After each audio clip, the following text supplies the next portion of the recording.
오늘 우리에게 주신 하나님 말씀은 구약 성경 사사기 2장 6절에서부터 10절까지 말씀입니다. 사사기 2장 6절에서부터 10절까지 말씀입니다.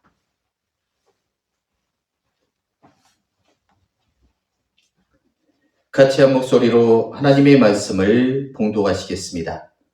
전에 여호수아가 백성을 보내매 이스라엘 자손이 각기 그들의 기업으로 가서 땅을 차지하였고, 백성이 여호수아가 사는 날 동안과 여호수아 뒤에 생존한 장로들 곧 여호와께서 이스라엘을 위하여 행하신 모든 큰 일을 본 자들이 사는 날 동안에 여호와를 섬겼더라. 여호와의 종 눈의 아들 여호수아가 110세에 죽음에 무리가 그의 기업에 경내에 에브라임 산지 가앗산 북쪽 딥낫 헤레스에 장사하였고, 그 세대의 사람도 다 그 조상들에게로 돌아갔고, 그 후에 일어난 다른 세대는 여호와를 알지 못하며 여호와께서 이스라엘을 위하여 행하신 일도 알지 못하였더라. 아멘. 오늘 이 말씀을 통하여서 그 후에 일어난 다른 세대라는 제목으로 함께 하나님의 말씀을 상고해 보려고 합니다. 5월의 한가운데 우리는 서 있습니다. 5월은 가정의 달이라고 그렇게 이야기를 하지만은 어린이날이나 어버이날, 스승의 날, 또 성년의 날, 이런 날들이 있다 보니 가정의 달이라는 그러한 애칭이 붙어 있지만은 광주에서 사는 우리에게는, 또한 이 시대를 살아가는 우리에게는 5월은 가정의 날과 더불어서 뼈아픈 날들이 있음을 기억하는 그러한 달입니다. 5.16이라는 혁명의 날이 이날 5월에 있었고요. 군사 쿠데타로 말미암은 5.18 진압작전으로 인하여 희생된 5.18 민주항쟁의 날이 5월에 있기 때문에 가정의 날이라는 그 소중한 달에 이 가정과 사람들을 죽여간 어마무시한 날들이 함께 존재하고 있다는 것을 우리는 깨닫습니다.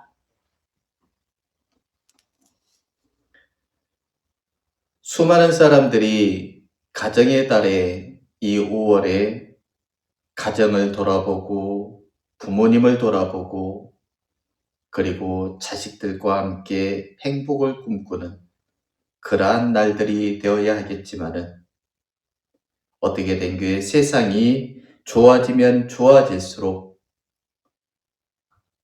젊은 부부들은 이 5월이 부담스럽더라고 그렇게 이야기를 합니다. 소득은 항상 고정되어 있는데 지출해야 될 것들이 너무나 많다 보니 5월이라는 그 달이 굉장히 부담스러운 달이 되었더라는 것이지요. 그래서 5월이 빨리 지나가기를 희망한다라는, 아니면 5월이 없었으면 좋겠다, 아니면 어린이날과 어버이날이 따로따로 분리되어 있었으면 좋겠다라는 그러한 설문조사도 제가 보았습니다. 가정의 달에 대해서 가정에 대한 이야기를 하였으면 좋겠는데, 그래서 이 말씀의 제목도 이 가정 가운데 또 우리의 세대 가운데 다른 세대, 다음 세대에 대한 이야기를 같이 해보려고 했는데, 이 본문을 통해서 우리는 5.18에 대한 이야기, 그리고 이 역사 속에서 그리스도인들이 어떻게 살아야지 이 역사적인 비극을 다시 되풀이하지 않을 것인가에 대한 이야기를 해보려고 합니다. 앞에서 말한 5.16 군사 쿠데타나 5.18 민주화 운동은 각각 65년과 45년이 지났습니다. 지금 5.18 45주년 기념식을 망월동에서 하고 있지요. 수많은 정치인들이 그리고 그 5.18 때문에 자기의 피부치를 잃은 수많은 사람들이 그곳에 모여 그날을 생각하며 추모를 하고 눈물을 흘리고 다시는 이 일이 우리 역사 가운데 반복되지 않기를 다짐하는 그러한 자리를 마련하고 있습니다. 어떻게 보면은 사람들은 이 일에 대해서 기억을 하기 위한 몸부림의 수단으로 5.18 기념 행사를 하지 않을까 싶습니다. 기억이 사라져버린 민족에게는, 이 기억 속에 있는 역사를 잊어버린 민족에게는 더 이상의 미래가 없다라는 역사의 진리를 알고 있기에 수많은 사람들은 오늘도 5.18 묘비를 붙들고 눈물을 흘리고 있는 것이지요. 그러고 보면은 수많은 동물들이 살고 있는 이 지구상에서 과거를 기억하고 그 아픔을 되풀이하지 않으려고 다짐하면서 역사를 채워나가는 그러한 동물은 인간밖에 없습니다. 인간은 그래서 기억할 수 있는 동물이고 결단할 수 있는 동물이기도 하겠지요. 이번 12.3 계엄을 지나면서 우리에게 유행처럼 했던 말들 중에 몇 가지가 있는데 그 중에서 가장 많은 사람들에게 오르내렸던 말이 바로 한강 작가가 했던 말입니다. 과거가 현재를 도울 수 있는가? 죽은 자가 산자를 구할 수 있는가? 수많은 정치인들이 청문회를 통해서 그 이야기를 했었고 수많은 사람들이 광화문 앞에 그리고 도청 앞에 모여서 윤석열 퇴진을 외치면서 했던 말들이 바로 이 말이었습니다. 그리고 사람들은 결론을 내렸습니다. 과거는 현재를 도울 수가 있고 죽은 자는 산자를 구할 수 있다. 그것입니다. 그것을 우리는 지금 몸소 체험하면서 이 진리를 다시 후손에게 전해주려고 지금도 몸부림치고 있는 과정에 살아가고 있죠. 그 몸부림치는 과정이 지금 대통령 선거에 그대로 녹아져 있습니다. 우린 대통령 선거의 한가운데 지금 또 서 있지만은 여전히 한 대통령 후보에 대한 암살 음모가 끊임없이 제기되어 있고 수많은 내란에 대한 동조자들이나 거기에 직간접적으로 참여했던 사람들은 여전히 사람들을 속이고 억압하고 다시 그 권력을 빼앗기 위해서 몸부림치고 있는 그 상태이기에 12.3 내란은 지금 완전히 끝나지 않았다라고 그렇게 이야기를 하고 있습니다. 여전히 우리나라는 죽은 자가 산자를 구할 수 있으며 과거가 현재를 도울 수 있는가라는 그 질문에 대한 답을 우리는 만들어내고 있는 것이죠. 그렇게 보면은 교회도 그 질문 앞에 한 번쯤은 서봐야 될 때가 아닌가 싶습니다. 교회는 과연 죽은 자가 산자를 구하고 있고 과거가 현재를 돕고 있느냐 그것이죠. 물론 긍정적인 대답도 많이 있습니다.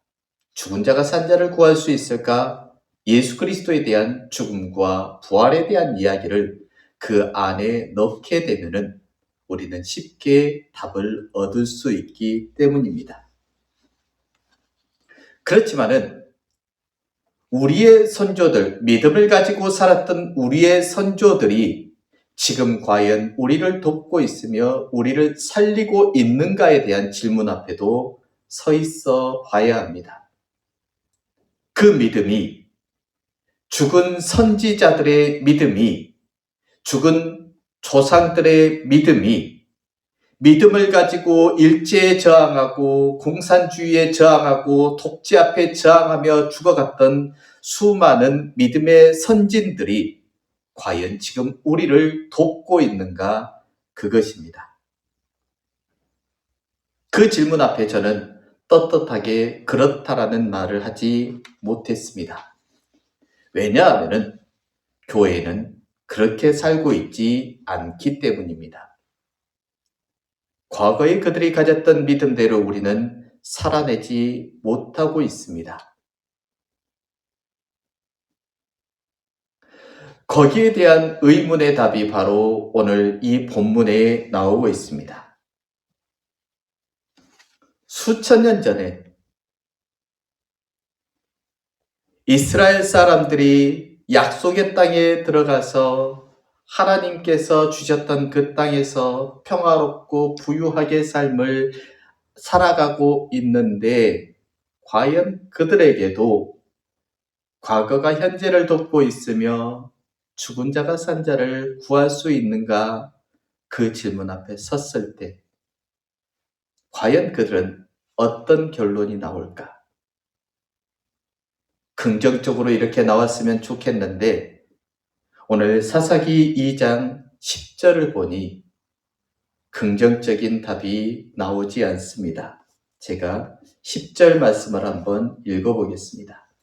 그 세대의 사람도 다 그 조상들에게로 돌아갔고 그 후에 일어난 다른 세대는 여호와를 알지 못하며 여호와께서 이스라엘을 위하여 행하신 일도 알지 못하였더라.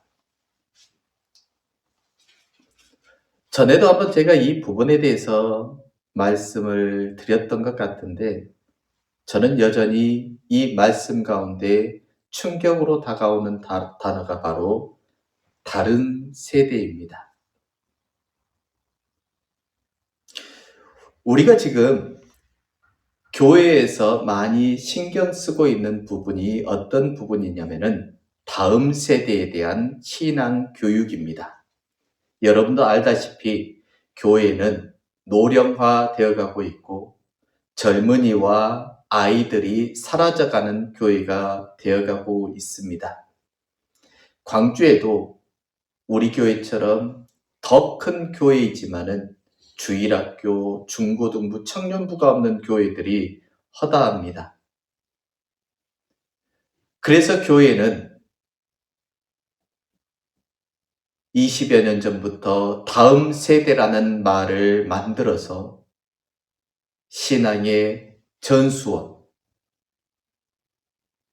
그리고 신앙의 부흥과 교회의 부흥을 꿈꾸는 그 단어로서 다음 세대를 부르짖었습니다. 다음 세대는 다시 우리의 신앙을 본받아서 신앙으로 잘 살면서 교회를 부흥시키고 이 땅을 변화시키는 주역이 될 것이라는 그러한 고백들이지요. 다음 세대라는 이 단어가 얼마나 좋은 단어인지 모르겠습니다.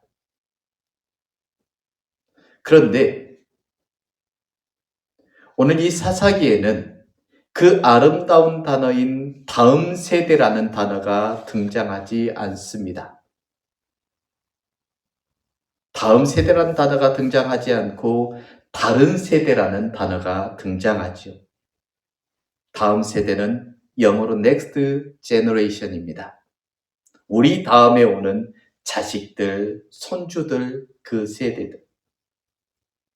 그런데 다른 세대는 영어로 번역됐을 때 another generation입니다. 우리와 또 다른, 우리와 별개의 세대가 되어 버렸다는 것이죠.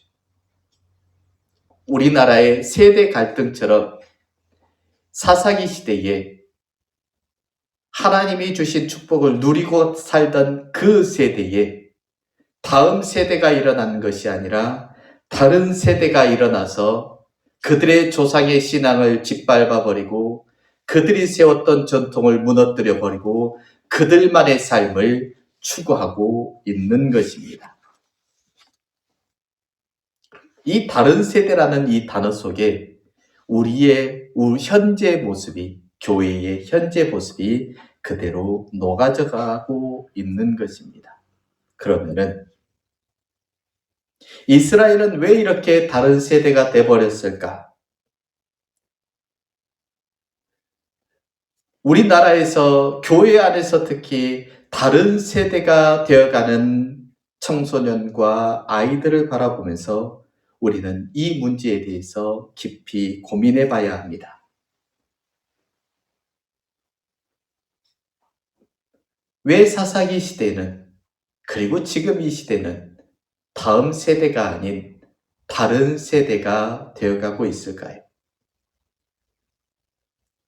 첫 번째 원인은요,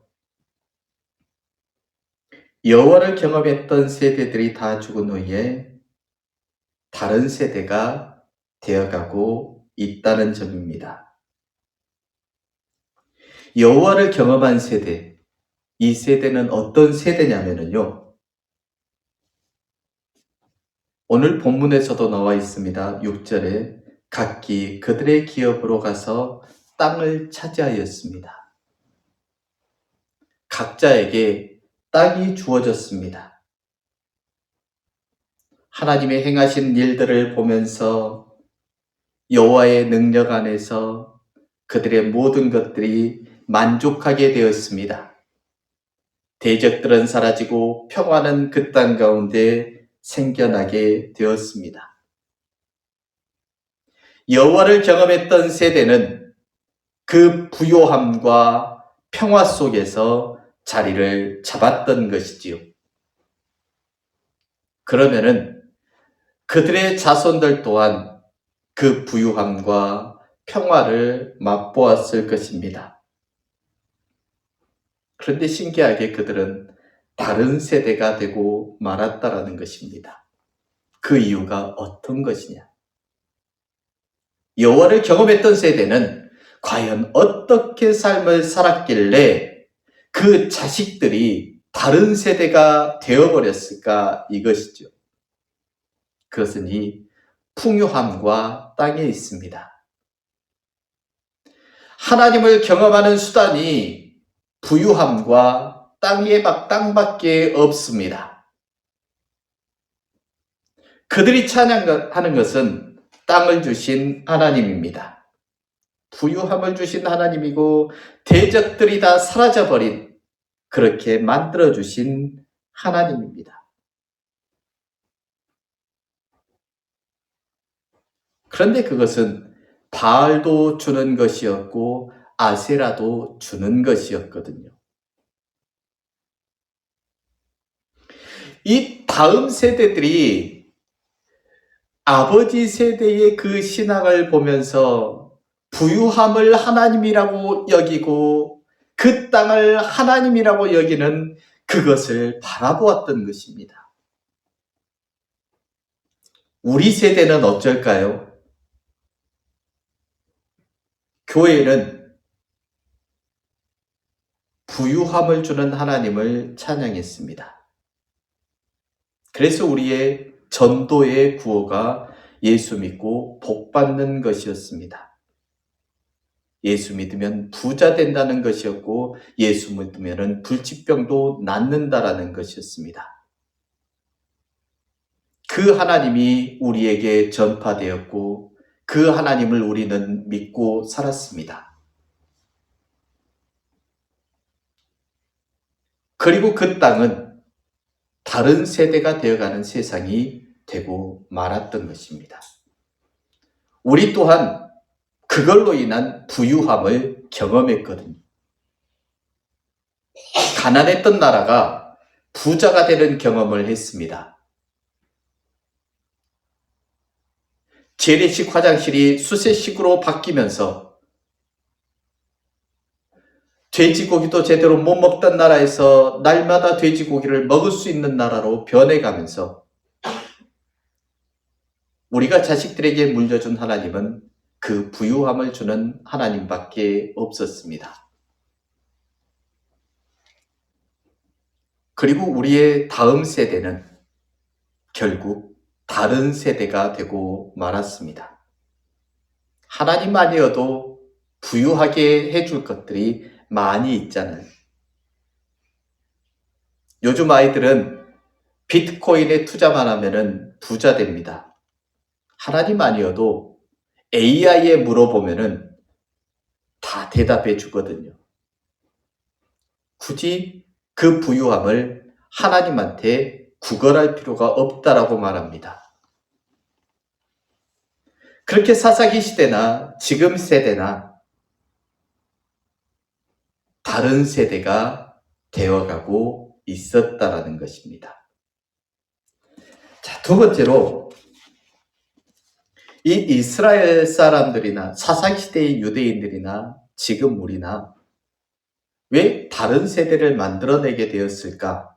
그것은 율법을 물려주려고 했지 신앙을 물려주려고 하지 않았다라는 것입니다. 제가 교회 다닐 때 어릴 때 주일학교에서 제일 많이 들었던 말이 기도 시간에 눈 뜨면 지옥 간다라는 말이었고 헌금 가져와서 까먹으면 지옥 간다는 말이었고 교회에서 예배 시간에 떠들면 지옥 간다는 말이었습니다.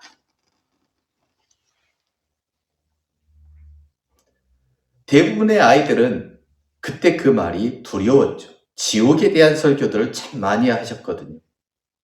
어렸을 때 제가 들었던 설교 중에서도 그렇습니다. 지옥은 평생 꺼지지 않는 불이 활활 타오르는 곳이고 거기에서 죄를 지으면은 그 불 속에서 평생을 죽지도 않고 있어야 한다라는 내용들이었습니다. 긴 손톱을 가진 마귀가 우리의 몸을 뚫고 우리의 심장을 꺼내든다는 그런 설교도 들었습니다. 왜 그런 설교를 했냐? 예배 시간에 떠들기 때문에, 기도 시간에 기도하지 않았기 때문에.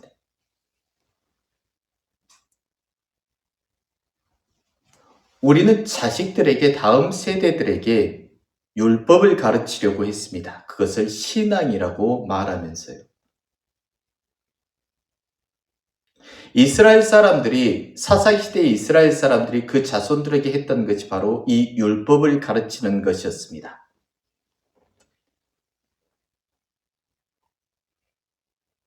하나님께서 명하신 그 율법이지만은 그들은 그 율법만 철저하게 가르치면 된다라고 했죠. 율법만 잘 지켜도 천국 갈 수 있다라고 했는지는 모르겠습니다. 그 대표적인 왕이 히스기야거든요. 히스기야는 굉장한 사람입니다. 제가 히스기야를 굉장히 좋아했었는데 히스기야 터널에 대한 이야기들 때문에 제가 거기에 대해서 연구도 많이 했고 그래서 히스기야를 굉장히 좋아하는데 그의 아들은 므낫세입니다. 우상을 타파했고 여호와의 율법을 선포했고 그리고 하나님의 명령을 하나도 어김없이 살았던 그 히스기야 왕에게는 므낫세와 같은 계망나니 아들이 있었습니다. 히스기야가 죽고 왕이 오르자 바알과 아세라를 섬기고 하늘의 일월 성질을 섬기고 우상들에게 제사를 지내기 위해서 수많은 사람들을 죽였습니다. 어떻게 그런 아버지 밑에서 이런 아들이 태어나게 되었을까? 어떻게 아버지에게 다른 사람이 태어나게 되었을까? 그것은요, 히스기야가 이사야에게 한 말에가 있습니다. 왕이시여 곧 나라가 망할 것입니다. 그리고 당신의 아들 중에 포로로 끌려갈 것입니다. 이사야가 경고를 하거든요.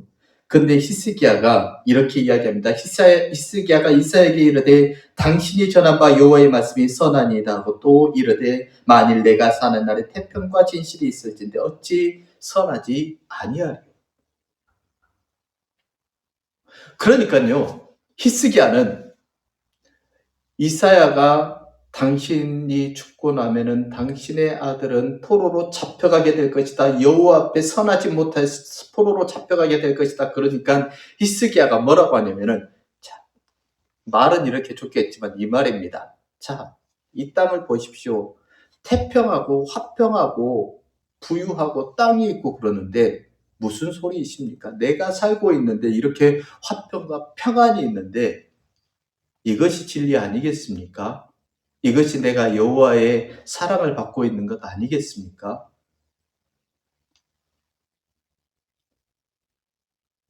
자식은 도무지 지금 이사야는 히스기야에게 자식에 대한 이야기를 하고 있는데 이 아비된 사람은 평안함과 화평만 노래하고 있거든요. 우리가 율법을 잘 지켰어. 율법을 복원시키고 여호와의 성전을 만들고 예배를 복원시키니까 이 정도면 되지 않냐? 이 정도면 평화롭지 않냐? 이 정도면 복받은 거 아니냐 하고 만족하고 있는 것이죠. 그러니까 히스기야가 므낫세를 만들게 된 것은 율법에 철저하기 때문에 율법을 가르치려고 노력했기 때문입니다. 신앙보다도 율법이었습니다. 우리가 과거에 그래왔던 것처럼요. 우리가 자녀들에게 율법을 가르치려고 했던 것처럼 그것을 신앙이라는 이름으로. 결국 이들은 다른 세대가 되고 말았다라는 것입니다. 마지막 세 번째로요. 교회가 세상과 다른 모습을 물려줘야 되는데 세상과 똑같은 모습을 물려주려고 했기 때문입니다. 요즘 젊은이들이 앞에서도 말했지만 교회를 다니지 않습니다. 어린아이들도 마찬가지고 젊은 세대들도 마찬가지입니다. 젊은 신혼부부, 교회에서 목사님이 주례를 받고 결혼한 친구들도요. 교회를 다니지 않습니다. 물론 코로나 이후에 그것들이 수많은 사람들이 그렇게 되었다라고 하지만은요. 교회를 떠나는 이유가 어떤 이유냐면은 교회가 재미없어서가 아닙니다. 세상과 똑같아지고 있기 때문입니다. 세상보다 더하기 때문에. 젊은 사람들이 교회를 떠난 이유 중에 가장 큰 이유가 뭐였냐면은 목회자의 자질에 대한 이야기도 있었고 그 중에서 또 차지하는 부분이 뭐냐면은 정강 목사에 대한 이야기입니다. 교회가 저러면 되겠느냐 이것이죠. 교회가 대통령 노름을 하려고 있고 권력을 잡으려고 하고 있고 교회에서 폰을 팔아가지고 돈을 만들려고 하고 있고 헌금을 저렇게 많이 만들어가지고 집 팔고 논 팔아서 헌금 만들어내라고 하고 있는데 이게 과연 교회가 맞냐 이것입니다. 사람들이 떠나는 그러니까 젊은 사람들이 다른 세대가 되는 이유가 뭐냐면은 교회가 세상과 똑같아지기 때문입니다. 똑같은 것들을 추구하고 있기 때문입니다. 사사시대도 마찬가지입니다. 수많은 유대인들은 세상에서 좀 바알과 아세라가 줄 수 있는 부와 평화를 추구합니다. 그것만 있으면 다 되는 줄 알았거든요. 평화를 주는 것이라면 어떤 것도 괜찮습니다. 그들에게 쳐들어가서 그들의 것을 다 빼앗더라도 자기들의 평화와 창고만 채워놓으면 되었습니다. 하나님을 믿는 사람이 이제는 이기적인 욕심쟁이가 되어가고 있는 것이죠. 권력의 맛을 본 교회는 거의 미치광이가 되어버렸습니다. 권력을 얻기 위해서 하나님마저 속이려고 합니다. 말씀도 거짓으로 선포하려고 합니다. 교회가 이제는 사람 위에 군림하는 곳이 되고 말았습니다. 수많은 사람들은 그러한 것들을 보면서 교회를 떠납니다. 저것이 옳은 것인가 이것입니다. 다른 세대가 된 이유가 무엇일까요? 지금 우리 부모가 하는 것이 맞냐 틀리냐 이것입니다. 저게 신앙을 가진 사람이 맞냐 틀리냐 이것이죠.